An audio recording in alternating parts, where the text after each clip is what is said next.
Bersyukurlah bagi Anda yang bisa buang angin dengan lancar. Buang angin atau kentut adalah sebuah peristiwa yang normal yang terjadi pada manusia. Dalam dunia medis, buang angin disebut dengan flatus. Kita patut waspada bila kita jarang buang angin atau tidak pernah sama sekali. Baunya memang kadang bikin suasana jadi tidak nyaman bagi orang-orang sekeliling kita. Tapi kita wajib lega kalau kita bisa buang angin dengan lancar ya. Tinggal bagaimana supaya buang angin kita tidak mengganggu dan membuat orang lain merasa tidak nyaman dengan bau kentut kita. Buang angin memang dianggap sebuah kebiasaan yang mengganggu, tapi bila buang angin ditahan bisa membuat kondisi tubuh sedikit tak menentu. Perut terasa kembung, mulas, bahkan sakit bila si angin tak bisa keluar. Sebaiknya biarpun membuat orang sekitar tak nyaman, tapi saat udara dalam perut keluar rasanya lega luar biasa. Nah, tahu nggak ya biasanya berapa jumlah normal buang angin dalam sehari? Unik ya kalau bahas soal buang angin. Lalu apa yang sebetulnya terjadi pada tubuh kita saat buang angin?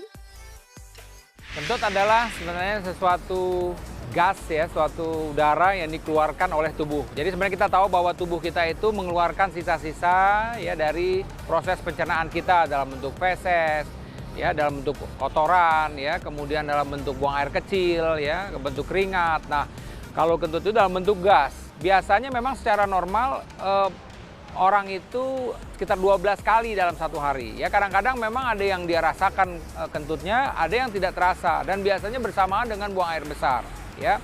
Tapi memang pada beberapa orang kalau kita tidak buang gas atau tidak kentut itu juga membuat tidak nyaman, ya. Bisa saja jadi kurang kentut atau berlebih-lebihan kentut menunjukkan adanya suatu gangguan pada pencernaan kita. Jadi intinya adalah kita mengenali nih, apakah dalam sehari-hari ini ada perubahan nggak sih dari kentut kita misalnya. Kalau kita merasa kok jumlahnya meningkat, mesti kita lihat apa yang salah, mungkin dari makanan kita. Atau kok kita beberapa jam ini sampai tidak bisa kentut, apalagi disertai tidak buang air besar, berarti mungkin jangan-jangan ada penyakit yang serius yang ada pada pencernaan kita. Jadi sekali lagi tolong peduli terhadap salah satu hal yang nampaknya biasa-biasa saja, tapi kalau kita tidak memperhatikan apa yang sebenarnya terjadi bisa timbul masalah di kemudian hari. Bahas soal buang angin atau kentut banyak juga loh fakta mitosnya. Yang pertama, sering menahan buang angin justru menyebabkan kita sulit buang angin. Benarkah? Itu fakta atau mitos? Mitos ya, jadi nggak ada masalah tuh kalau kita memang mesti menahan kentut. Tapi biasanya memang ketika kita menahan kentut tidak menyebabkan kita menjadi sulit kentut. Justru kalau kita menahan kentut merasa tidak nyaman, ya jadi merasa kembung karena sebenarnya gas itu harusnya keluar, tapi karena kita tahan untuk tidak keluar makanya membuat gas itu tetap berada di dalam usus kita. Jadi orang tuh merasa nggak nyaman jadinya. Makan serat sudah pasti bisa bikin pencernaan lebih sehat. Selain memperlancar buang air besar, serat baik juga berguna untuk menurunkan kadar kolesterol dan kadar gula dalam darah. Kalau kurang sehat, bisa bikin buang air tersendat. Betul nggak ya kalau kurang makanan berserat bikin buang angin pun bisa terganggu? Ya, mitos ya, kalau kita memang kurang makan serat, itu bisa, yang jelas itu bisa susah buang air besar gitu ya. Ya, susah buang air besar itu bisa tidak ada kentut, bisa ada kentut, itu tergantung keadaan. Jadi nggak secara otomatis kalau orang-orang yang memang kurang makan serat, akhirnya menjadi kurang untuk kentutnya itu. Jangan sering-sering makan ubi ya, nanti buang angin terus loh. Apalagi jangan sampai buang angin di ruangan tertutup. Bisa-bisa membuat semua kalang kabut. Nah, fakta mitos selanjutnya, makanan bergas seperti ubi bisa menyebabkan kita sering buang angin alias kentut. Fakta ya, produksi kentut yang berlebih-lebihan itu memang tergantung juga dari apa yang kita konsumsi. Jadi ketika kita mengkonsumsi makanan-makanan yang terlalu banyak gas, ya seperti misalnya kol, sawi, ya atau ubi misalnya, itu bisa membuat jumlah flatus kita, jumlah kentut kita itu menjadi meningkat karena memang usus kita memproduksi gas yang berlebih-lebihan akibat konsumsi makanan-makanan tadi. Perasaan tak tenang, tidur tak nyenyak, makan pun tak enak adalah ciri seseorang sedang mengalami stres akibat tekanan yang terjadi dalam hidupnya. baik karena pekerjaan ataupun kehidupan pribadi.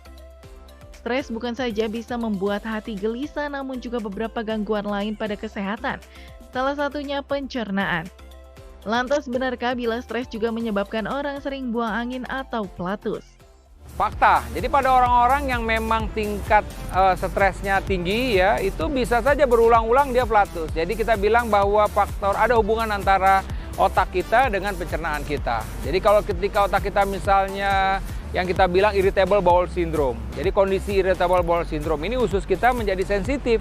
Gambaran dari seseorang yang stres itu bisa tadi itu buang air besarnya menjadi sering misalnya, atau kentutnya bertambah banyak, atau bahkan dia menjadi susah buang air besar. Jadi memang betul ada hubungannya tuh antara stres itu dengan kondisi pencernaan kita, baik dalam bentuk buang air besar susah maupun malah buang air besarnya menjadi sering.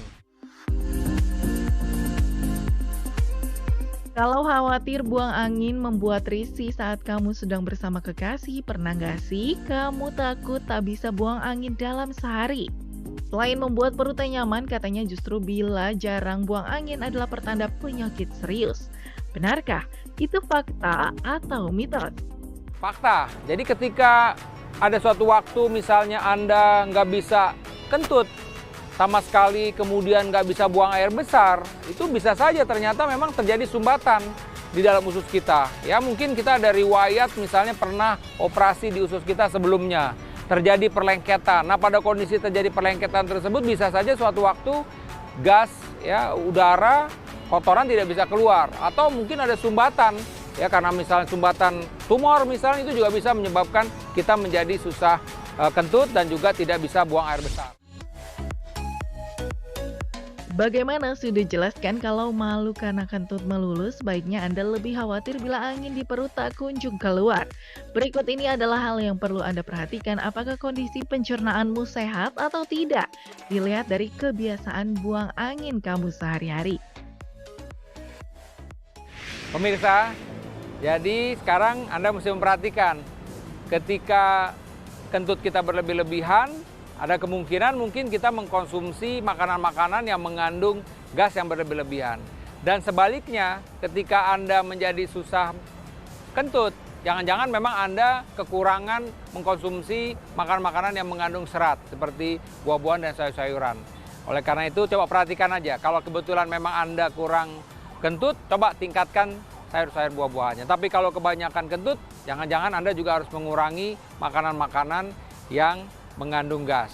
Tapi apabila kondisi ini bertambah parah, sering kentutnya bertambah parah, atau kentutnya menjadi juga sama sekali tidak kentut, saya rasa Anda harus segera mencari pertolongan dokter.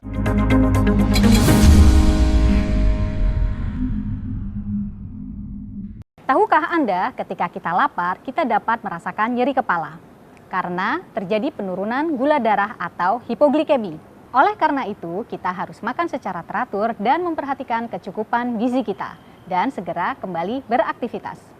Saya Dr. Lilir Amalini, spesialis saraf untuk Hidup Sehat Plus.